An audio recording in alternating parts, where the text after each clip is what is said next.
أسوة حسنة لمن كان يرجو الله واليوم الآخر وذكر الله كثيرا.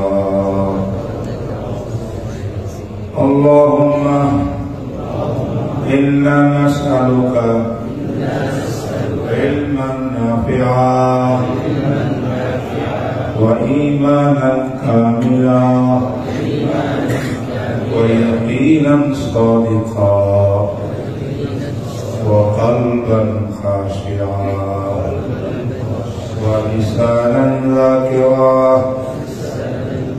وتوبة قبل الموت وراحة عند الموت ومغفرة بعد الموت بفضلك وكرمك يا أرحم الراحمين. وبك نستعين يا مستعان.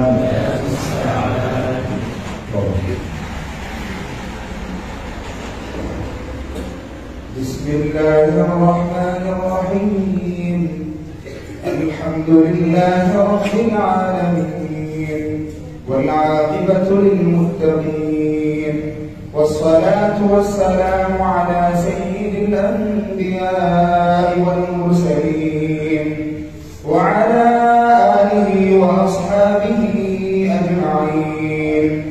أما بعد، فإن أصدق الحديث كتاب الله وأحسن الهدي هدي محمد صلى الله عليه وسلم وخير الأمور عوازمها وشر الأمور محدثاتها وكل محدثة بدعة وكل بدعة ضلالة وكل ضلالة في النار.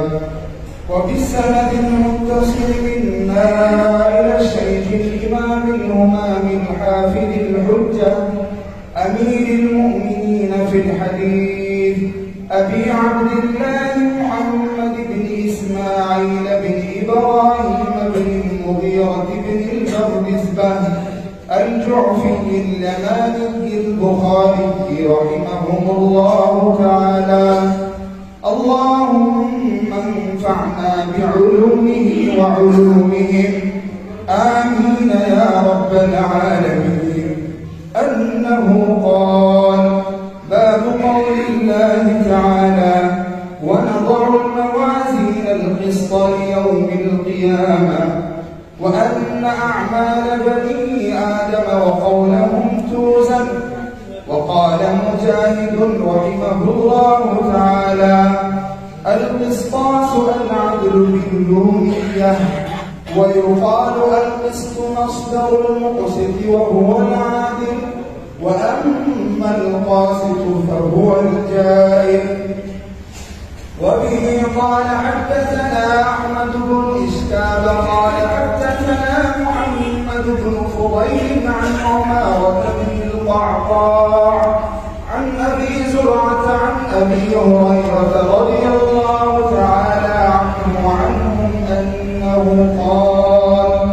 قال النبي صلى الله عليه وسلم: كلمتان حبيبتان إلى الرحمن خفيفتان على اللسان ثقيلتان في الميزان سبحان الله وبحمده سبحان الله العظيم. سبحان الله وبحمده سبحان الله العظيم. সবাই বলি মহব্বতের সঙ্গে সুবহানাল্লাহ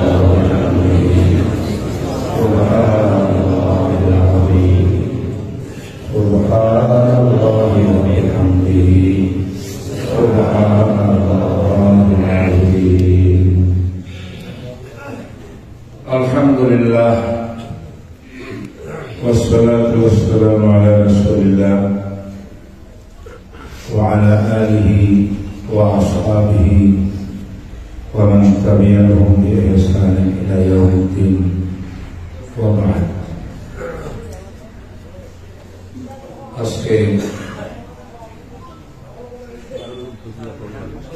দারুল উলুম ফাজলিয়া কওমিয়া মাদ্রাসা,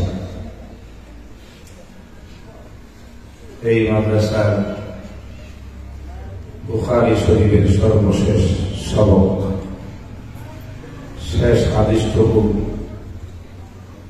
আমাদের এই মাদ্রাসার উলামায়ে কেরাম, দাওরায়ে হাদিসের ছাত্ররা সকলের পক্ষ থেকে একজন আপনাদের সবার সামনে তেলাওয়াত করে শুনেছি। সর্বশেষ পাঠ, সর্বশেষ হাদিসের পঠন, এটার মাধ্যমে যে সবক শুরু হয়েছিল এই বছরের শুরু প্রথমে, সারা বছর তারা তাদের উস্তাদ এবং কারণের কাছে বুখারী শরীফ পড়তে পড়তে পড়তে পড়তে শেষ পাঠটা রাখি দিয়েছিল। বরকতের জন্য সেটা আজকে আমাদের সবার সামনে পাঠ করে শুনে বুখারী খতম হয়ে গেল, বুখারী পূর্ণ হয়ে গেল। কয়দিনে বসছে জানেন? প্রায় 1 বছর। কেমন করে পড়ছে? এই যে আমার দাঁড়িয়ে আমি মুহাদ্দিসরা আছেন, আল্লাহ এই হাদিস পড়ার জন্য ছাত্ররা অনেক সময় ফজরের পরে ক্লাস হচ্ছে। আমরা যখন দুনিয়ার কাজে ব্যস্ত, ঘুমে ব্যস্ত, তারা কিন্তু পড়ছে কাল রাসূলুল্লাহ সাল্লাল্লাহু আলাইহি ওয়াসাল্লাম। দিনে ক্লাস হচ্ছে, মাগরিবের পরেও ক্লাস হচ্ছে, কোন সময় এশারের পরেও ক্লাস হচ্ছে। সকাল থেকে এশা পর্যন্ত, ঘুমের থেকে উঠি ফজরের পর থেকে আবার ঘুমে যাওয়ার আগ পর্যন্ত বহুদিন এইভাবে সারা দিন রাত এই ছাত্রগুলো শুধু কালা রাসূলুল্লাহ এই ধরি দিয়া এই মাদ্রাসায় আবাদ করেছে। আজ দুনিয়ার মানুষের খবর নাই মাদ্রাসাওয়ালারা কি করে। কেউ কেউ বসে বসে জাকাতের পয়সা খায় আর সমাজের অর্থগুলো তৈরি করে, যারা কোনো কাজের নেই। বিভিন্ন নেগেটিভ মন্তব্য দুনিয়াতে করার মানুষ আছে না নেই? এই জন্য একটু বললাম, এই ছাত্রগুলোকে সাক্ষী রাখি বললাম, মুহাদ্দিস ছাত্রকে সাক্ষী রাখি বললাম। আমরা বেকার থাকি না, আমাদের জবানে সবসময় কাল আল্লাহ কাল রাসূলুল্লাহ, আল্লাহর কথা রাসূলের কথা জপতে জপতে জপতে জপতে পুরো বছর শেষ করে।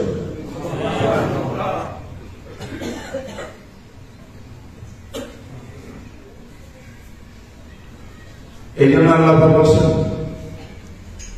ইয়ারফাইল্লাহু আল্লাযীনা আমানু ওয়াল্লাযীনা উতুল ইলমা দারাজাত। আল্লাহ পাক রব্বুল আলামিন 2 শ্রেণীর মানুষকে সর্বোচ্চ স্থান দান করেছেন।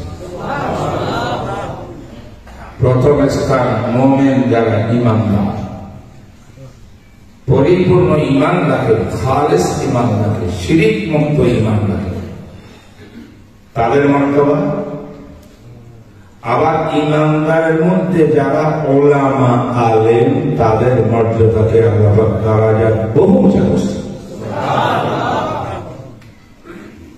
তোমরা যারা বসে বসে নেগেটিভ কথা চিন্তা করো, আলেমদের উপরে তহমত লাগাও, তোমার দরজা কোথায় আল্লাহ রাখছে এটা তুমি চিন্তা করে দেখো। তোমার এই সমস্ত কোরআন সুন্নাহ আলেম বিদ্বেষী উক্তির দ্বারা তোমার অবস্থা তুমি দিন দিন জাহান্নামের দিকে যাচ্ছ, উলামায়ে কেরাম দিন দিন জান্নাতের উপরে মাকাম যাচ্ছে।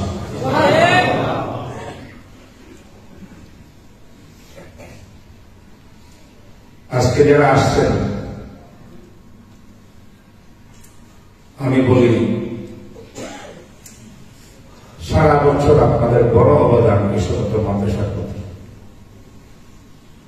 আমরা স্বীকার করি আপনাদের সহযোগিতা ছাড়া কাউ মাথা চলতে পারে না, চলে না। সরকার মহোদয় যদি কোটি টাকা আনিয়া মহোদয় সাহেব পেশ করে জানা এই 1 কোটি দিলাম নেন, মহোদয় সাহেব বলব তোমার চুরি বাটপাড়ির টাকা আমার দরকার নেই, আমি জনগণের হালাল পয়সা 10 টাকা এটা আমার কাছে বেশি দাম। আমরা রাষ্ট্রীয় কোন পয়সা সরকারি দিই না। আপনার মনে করেন আমাকে দেয় না, খুব দিতে চায়, আমরা নেই না। সরকারের অর্থ গ্রহণ করলে সরকারের দালালি করতে করতে জীবন যাবে আমার, আমি আল্লাহ দালালি করে করব। তাই কোন সরকারের কোন পয়সা কাউ মাদ্রাসা নেই। কাউ মাদ্রাসা, কাউ মানে জাতি, আপনারা আপনাদের মাদ্রাসা আপনাদের অবদানে চলছে। ঠিক আছে, আপনাদের একটা অবদান দিচ্ছেন আমরা নিচ্ছি, কিন্তু আদান প্রদান একটা বিষয় আছে। খালি আপনারা দিবেন আমরা নিব, এতে আমরা রাজি নেই। আমরাও দিব আপনাদের, আপনারা দিতে আমরা দিব। আমরা আপনার জন্য অনেক কিছু দেই, আপনারা দেখেন না। আমাদের ছাত্রদের চোখের পানি, দোয়া, শেষ ছাত্রের দোয়া, তাহাজ্জুদের দোয়া, নামাজের পরে দোয়া, পুরা জাতির জন্য, দেশের জন্য, মা বাবার জন্য, সবার জন্য আমাদের সরকার করে। আজকে একটু খতমে বুখারীর নাম দিয়া একত্রিত করি, আজকে আপনাদের কিছু দেওয়ার জন্য আমরা ব্যবস্থা করছি আনুষ্ঠানিক ভাবে। সেটা কি দিব জানেন? প্রত্যেককে আজকে হাদিসের ছাত্র বানাইয়া ছাড়বো। কারা কারা হাদিসের ছাত্র হবে?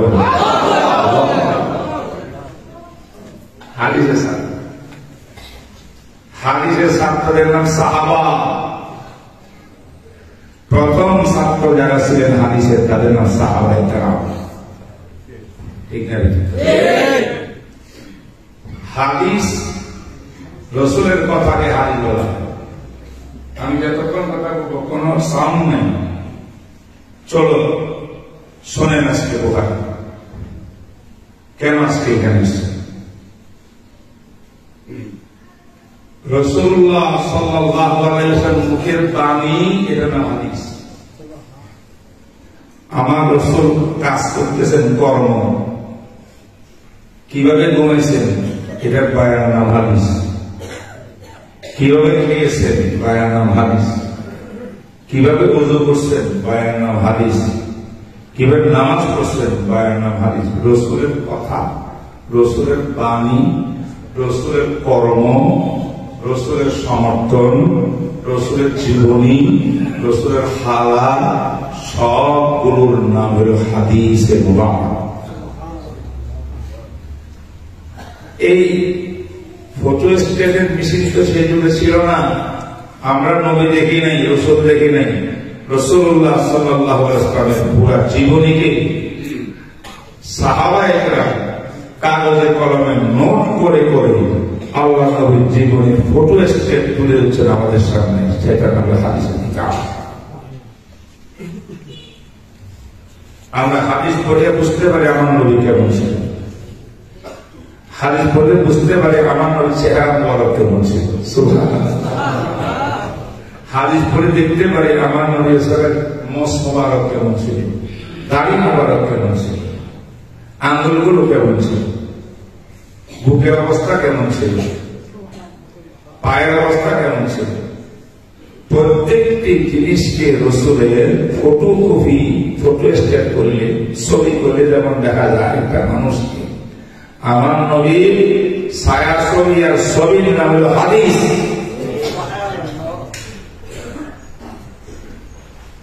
এই হাদিস পড়তে কারা কারা আগ্রহ রাখে? সবার আগ্রহ আছে?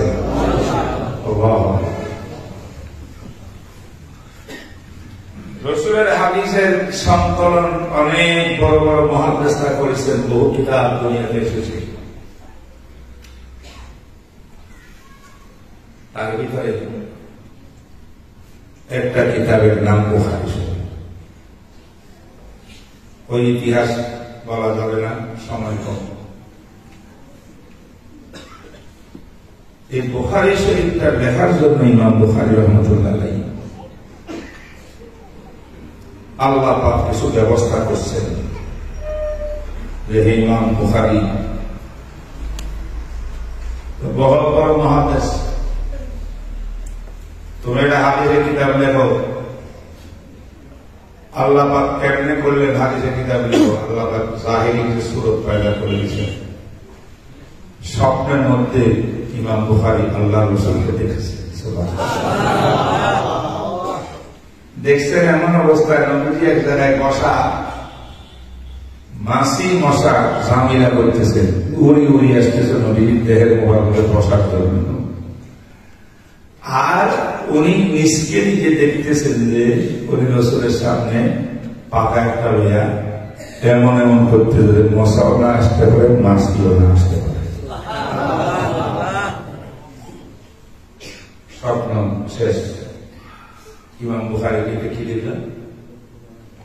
মুআদ্দিরিন, স্বপ্নের যারা ব্যাখ্যা দেন, একজন নির্ভরযোগ্য ব্যাখ্যা দিলেন, আমি কি দেখলাম স্বপ্নটা একটা ব্যাখ্যা দেন।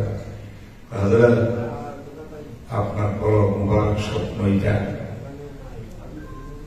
রাসূলকে দেখা মানে রাসূলের হাদিস দেখা, আর রাসূলের হাদিসের মধ্যে মাছি বসা মানে জাল হাদিস ঢুকতেছে মুসলমান হাদিসের মধ্যে। বিভিন্ন লোকজন, বিভিন্ন আদর্শের লোক, বাপরা দিঘা লোক, এই লোক সেই লোক, এরা হাদিস নিজেরা বানায়া বানায়া হাদিসের নামে চালাই দিচ্ছে।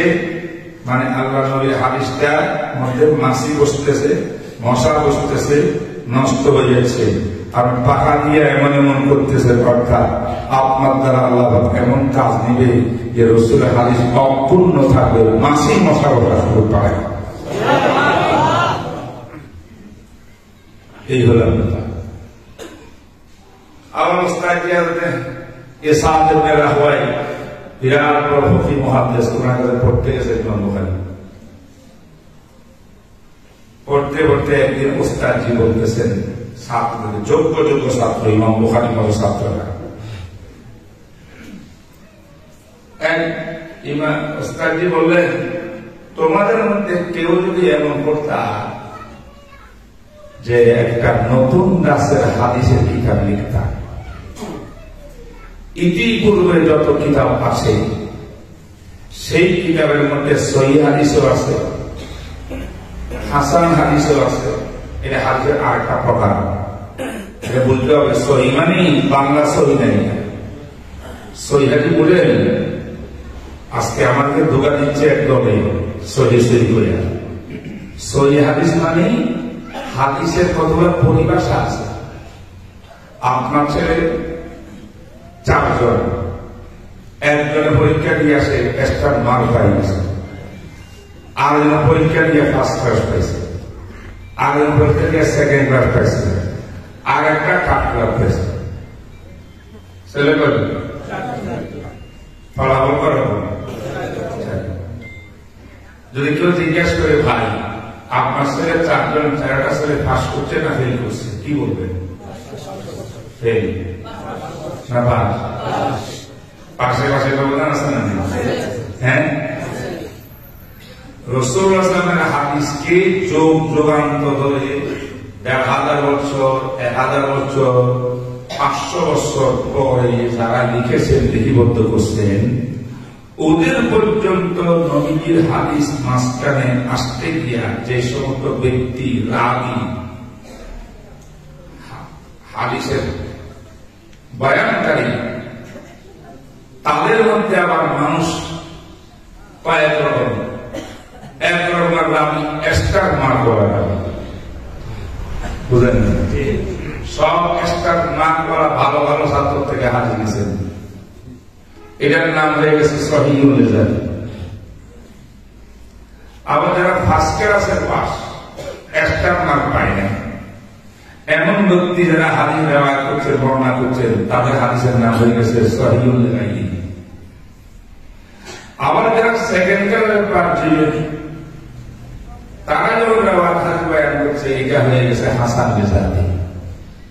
আর থার্ড ক্লাস যারা পাস করছেন তাদের বর্ণনা তাদের রাবীদের বর্ণিত হাদিসের নাম হয়ে গেছে হাসান লিজাতি। তো বলেন তো এই যে আমি চারটা বললাম ওলামায়ে কেরাম আরো বহুত জানেন, চারটা বললাম সহিহ লিজাতি, সহিহ লিগাইরিহি, হাসান লিজাতি, হাসান লিগাইরিহি, এরা সব হাদিসের নাম, ঠিক কিনা? সব ফেল না পাস, সব ফেল না পাস। যদি কেউ বলে এটা সহিহ হাদিস মানা যাবে, এটা সহিহ না মানা যাবে না, সহিহ না হইলে কি মানা যে না যায় তাহলে হাসান কার নাম, হাসান লিগাইরিহি কার নাম, লিজাতি কার নাম, বুঝলেন না? ওগুলো হাদিস না। অতএব আমরা বাংলা ভাষার সহিহ বলি, সহিহ মানে যেটা সহিহ না সেটা ডাস্টবিনে নিক্ষেপ করার মতো আমল করা যাবে না, বিষয়টা এরকম না। এটা হাদিসের পরিভাষা। সহিহ হাদিস ও হাদিস, সহিহ লিগাইরি ও হাদিস, হাসান ও হাদিস, হাসান লিগাইরি ও হাদিস, সব হাদিস।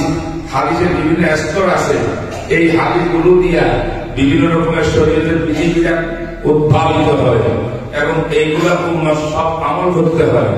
এটা হলো আসল বাস্তবতা। কথা বুঝছেন না? বুঝেছেন? এমন যদি বলে হানাফি মাযহাবে যে বিষয় তারা উঠতেছে হাদিসটা সহিহ না, আপনার সর্বনাশ। আমরা জয়ীবাদী করে আমরা বলে আসতেছি ভাই সহিহ না এই শব্দ বললে মনে করেন এটা জয়ী বা জাল হাদিস না। না, হাদিসের বহুত প্রকার আছে, আছে না? এই জিনিসগুলো আজকে আমরা বুঝি না বলে গোমরাহ করতে সুবিধা হয়েছে আমাদের। যাই হোক, এটা একটা মাঝখানে একটা কথা বলে দিলাম। বুখারী শরীফ লেখার আগে সব রকমের রাবী, এই যে 4 প্রকার বললাম, সব রকমের হাদিস কিতাবে ছিল, যে কিতাবগুলো আগে ছিল। এখানে সহিহ হাদিস ছিল, সহিহ লিগাইরি ছিল, হাসান ছিল, লিগাইরি ছিল। ওস্তাদজি বলল আমরা কি এটা করতে পারি না, একটা কিতাব এমন হোক যে কিতাবের ভিতরে সব রাবীগুলো বর্ণনাকারীরা করে এক্সট্রা মার্ক ওয়ালা বর্ণনাকারী, একদম সহিহ শুদ্ধ, বেশি ভালো। ওই হাদিসগুলোকে পৃথক করে যদি লেখা হয় তাহলে উম্মত খুলে মাত্র হাদিস সহিহ পাবে, অন্যদিকে আর যাবে না। এটা একটা এলমি জগতের একটা বিরাট বড় কারনামা, একটা আমল হবে, ভালো হয় না। এই তামান্না যখন ওস্তাদজি করছেন, ইমাম বুখারী মনে মনে নিয়োগ করছেন আমি আমার ওস্তাদের আরজ পূরণ করবো ইনশাআল্লাহ।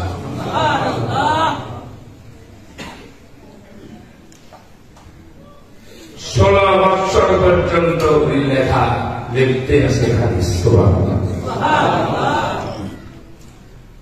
ইমাম বুখারীর মা বড় আল্লাহ ছিল, এমন আল্লাহ মা তাহাজ্জুদ কাজা হয় না, আউয়ালের কাজা হইত না, কোন নফল রোজা কাজা হইত না, এক্সট্রা চাষ জান জীবনে কোনদিন হারাম পোশাক কাজ করে না। বা ওজু থাকতেন, ওজুবিহীন জীবন কাটাতেন না। বুঝুন তো, মহিলা থাকেন যার ঘরে এরকম মুরব্বী মহিলা আছে, আল্লাহ সেই মায়ের গর্ভে সন্তান যেটা হবে এটা জোনাদের বার্তা দিয়ে আমরা সেটা গভীর মতো হবে। পৃথিবীর মধ্যে যত বড় বড় মানুষ দেখবেন আল্লাহ দিনের লাইন, প্রত্যেকটা মানুষের পিছনে তালাশ করলে দেখবেন আপনার মা বড় কাজ।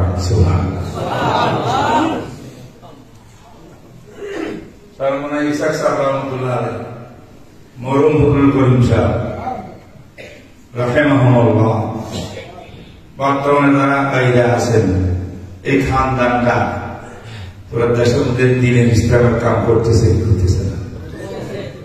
আমি বললাম আমি জানি না, কিন্তু আমার তো বিশ্বাস নাই। যদি কেউ জানেন এই যে ইতিহাস দেখে, মানে ইসাক সাহেব রহমতুল্লাহ আলাইহি ওনার মা কেমন ছিল, ফজলুল করিম রহমতুল্লাহর মা কেমন ছিল, ইতিহাস থেকে দেখবেন যে ও মাটা দুনিয়ার মায়ের মতো, অন্য মায়ের মতো ছিল না। ওই মাটা আল্লাহ উদাহরণ দিল। ইমাম বুখারীর মা আল্লাহওয়ালা, ছোটবেলায় ইমাম বুখারীর আব্বা মারা গেছে। এবার মায়ের টেনশন, হায় হায় দুইজন বাচ্চা এদিকে, একটার নাম মোহাম্মদ, একটার নাম আহমদ। আহমদ বড়, মোহাম্মদ ছোট। মায়ের চিন্তা করতেছে, ওনার তো স্বপ্ন ছিল ওনার বাচ্চাটাকে বহুত বড় আলেম বানাবে। তাই ইমাম বুখারীর বংশের ভিতরে আলেম ওলামা ছিল, কি ছিল বুঝলেন? ইমাম বুখারীর আব্বা জান ইসমাইল, ইনি একজন মুহাদ্দিস ছিলেন, বড় আলেম। আব্দুল্লাহ ইবনে মুবারকের সঙ্গে 2 হাতে মুসাফা হচ্ছে। কয় হাতে? আজকে আমাদের জেন্টলম্যানরা আর কিছু কিছু হুজুররা লম্বা লম্বা টুপিওয়ালা হেরা মুসাফা করে, এক হাতে হ্যান্ডশেক করে। ইসলামে কি হ্যান্ডশেক আছে না মুসাফা? কয় হাতে? ইমাম বুখারীর আব্বা জান ইসমাইল, তিনি আব্দুল্লাহ ইবনে মুবারক রাহিমাহুল্লাহ, ওনার কাছে 2 হাতে মুসাফা করছে। কিতাবে লেখা আছে।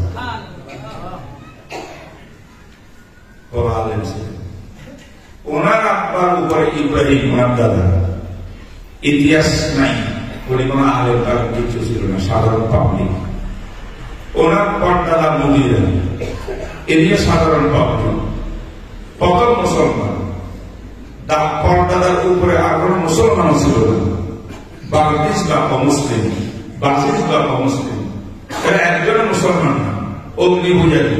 প্রথম মুসলমান পরদাদা, নাম তার আল মুগিরা, বুঝলেন না কথা? কিন্তু বড় আলেম ছিলেন। ওনার ছেলে ইব্রাহিম, ইমাম বুখারীর দাদা, আলেম ছিলেন না। একমাত্র আলেম ওনার আব্বা, উনি মারা গেছে। মায়ের টেনশন, আমি আমার ছেলেদেরকে কি বানাবো, বড় আল্লাহ আল্লাহ এদিন কেমন কি হবে টেনশন। এবার আল্লাহ দরবারে দোয়া শুরু করছে, এমন দোয়া করছে, কানতে কানতে, মায়ের কান্না, নামাজে কাঁদে, সেজদা করে কাঁদে, তাহাজ্জুদে কাঁদে। আল্লাহ, তুমি আমার ছোট বাচ্চাটা দৃষ্টিশক্তি নিয়ে গেছো, অন্ধ হয়ে গেছে হঠাৎ করে 2.5 বছর বয়সে। আল্লাহ, আমি তার মা, তুমি তাদের বললো যে আল্লাহ তুমি আমার সন্তানের দৃষ্টি নিয়ে গেছো, সে আল্লাহ কুদরত তোমার আছে, তুমি আমার দৃষ্টি ফিরে দিতে পারো। আল্লাহ ফিরিয়ে দাও। এই দোয়া করতে করতে একদিন ঘুমাইছে, ঘুমের ভিতরে স্বপ্নে থেকে আল্লাহ ইব্রাহিম খলিলুল্লাহ আলাইহিস সালামের সাক্ষাৎ। ইব্রাহিম খলিলুল্লাহ জিজ্ঞাসা করে, মা তুমি এত কাঁদতেছো কেন? তোমার তো চোখে দৃষ্টি হইল, আর ছেলের জন্য কাঁদতেছে, আমার ছেলে অন্ধ হয়ে গেছে। ইব্রাহিম আবেশিক সুসংবাদ, তোমার ছেলের দৃষ্টি সত্যি আল্লাহ ফিরিয়ে দিয়েছে। সত্যি বাচ্চাকে যখন ঘুম ভাঙার পরে উঠেছে, দেখা যায় বাচ্চা কথা বলে, চোখ দিয়ে দেখায়, ঘুরে দুনিয়া থেকে, মাকে দেখে, সবাইকে দেখে, চোখের দৃষ্টি পুরাপুরি হয়ে গেছে। আল্লাহ এমন দৃষ্টি শক্তি দিছে, ওলামায়ে কেরাম মনে রাখতে, ওলামায়ে কেরাম মোতালা রাখতে পারে। উনি একটা কিতাব লিখছেন, বহুত বড় কিতাব, আত-তারিখুল কাবীর ফি আসমাই রিজালিল কিতাব। এই তারিখুল কাবীরের মধ্যে লেখা আছে যে এই কিতাবটা বিশাল বড় কিতাব, হাজার হাজার হাদিসের রাবীদের জীবনী, ইতিহাস। এত বড় কিতাব লিখছে, ফি লাইলাতিল মুকমিরাতিন। মুহাদ্দিসরা বলছেন যে চাঁদের রাতে চাঁদের আলো দিয়া তিনি কিতাব লিখে দিয়েছেন। সোভিয়েত দৃষ্টি কম হয়েছে নাকি বেশি? কে দিয়েছে? আল্লাহ। কার দোয়া হলে ইমাম বুখারী? বুঝলেন নাই? তাহলে আমরা যারা করছি বুখারী শরীফ পড়ার জন্য প্রথম সবক হলো ইমাম বুখারীর মায়ের মতো আমাদের মা হইতে হবে। আমাদের মেয়েদেরকে এমন ভাবে পড়াবো যাতে আমাদের মারা মেয়েরা বারো আলেমা ফকিয়া রাব্বানিয়া আল্লাহ হয়ে গেছে। নম্বর 2, ইমাম বুখারীর মতো এমন মায়ের সেবা খেদমত করবো যার দ্বারা মা দিলের থেকে দোয়া দিবে আর ইহকাল পরকাল সর্বদা কামিয়াব হয়ে যাবে। রাজি আছেন?